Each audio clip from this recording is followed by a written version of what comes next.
এই রে ভাই, একটি ছেলে আমাকে বলছে যে কি ভিডিও তুই ছাড়ছিস। আমি বলেছি যে এই ভিডিও ছাড়ে আমি একদিন সফল হব।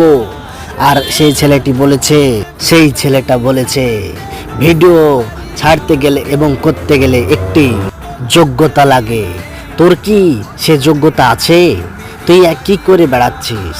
তুই এক কাজ কর, এরকম ভিডিও তুই ছাড়িস না, তুই কোনোদিন ভাইরাল হতে পারবি না। তো আমি হেসে তাকে বললাম, আরে আমার ভাইরাল হওয়ার দরকার নাই।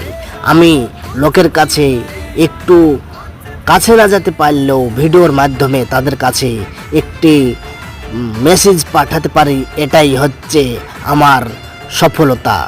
এবং ভাইরাল ভিডিওর কল্পনা অনেক আছে আমার কাছে। এই যে ভিডিওগুলো আমি ছাড়ি